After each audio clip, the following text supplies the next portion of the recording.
আমাৰ horticulture mission বা উদ্যান শস্য মিছনৰ অধীনত অসমে শেহতীয়াভাৱে আমি যথেষ্টখিনি কাম কৰি আছোঁ আৰু বিশেষকৈ অসমৰ নেমু ভাৰতবৰ্ষৰ বিভিন্ন প্ৰান্তত নি ইয়াৰ বজাৰ খোলা হৈছে আৰু আজি শিৱসাগৰত মই ৰঙালাও আৰু নেমু বিদেশলৈ ডুবাইলৈ ইয়াৰ পৰা ৰপ্তানি কৰাৰ কাৰণে বিশেষ উদ্যোগ জিলাখনৰ কৃষি বিভাগ জিলা প্ৰশাসনে গ্ৰহণ কৰিছিলে। তাৰ প্ৰথমটো কনচাইনমেণ্ট মই আজি ইয়াত ফ্লেগ অফ কৰোঁ সতীৰ্থ বিধায়ক সুশান্ত বৰগোহাঁইৰ সৈতে আৰু মই ভাবোঁ যে ই আমাৰ কৃষকসকলক যথেষ্ট উৎসাহ উদ্দীপনা যোগাব।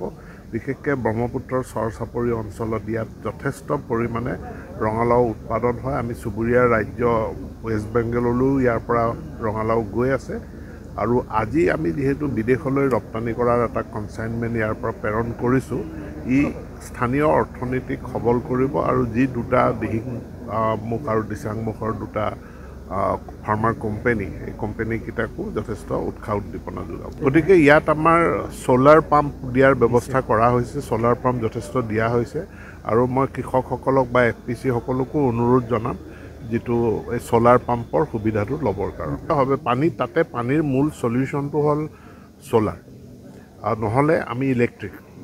কিন্তু কাৰণ ডিজেল পাম্পটো ছাষ্টেইনেবল নহয়, তাৰ সেইটো মানে বহনক্ষম নহয় ডিজেল পাম্পৰ, কাৰণ খৰচ বেছি হয়, উৎপাদন সিমান পোৱা নাযায়। গতিকে ছ'লাৰ বা ডাইৰেক্ট ইলেক্ট্ৰিক কাৰেণ্ট আমি য'ত য'ত দিব পাৰিছোঁ, এতিয়া খেতিপথাৰবিলাকলৈও আমি ইলেক্ট্ৰিচিটি দিম।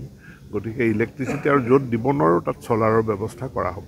আমাৰ ৰঙালাও যিবোৰ এতিয়া গৈছে আমি দিচাংমুখৰ পৰা পঠিয়াইছোঁ আৰু এবাৰ 1500 কুইণ্টেল আমি ডুবাইলৈ পঠিয়াম বুলি আমি হেৰি কৰিছোঁ। তাৰপাছত আমি এনেকৈ আগৰ পৰা আমি নিজাববীয়াকৈ দি আছিলোঁ।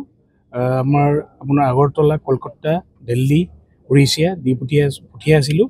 কিন্তু এবাৰ প্ৰশাসনৰ ফালৰ পৰা পঠিয়াবলৈ পাই আমি নিজে সুখী হৈছোঁ। কাৰণ আৰু আমাৰ কিছুমান সমস্যা আছে, ছাৰে কৈছে সমস্যাবোৰ সমাধান কৰিম বুলি ভাল লাগিছে।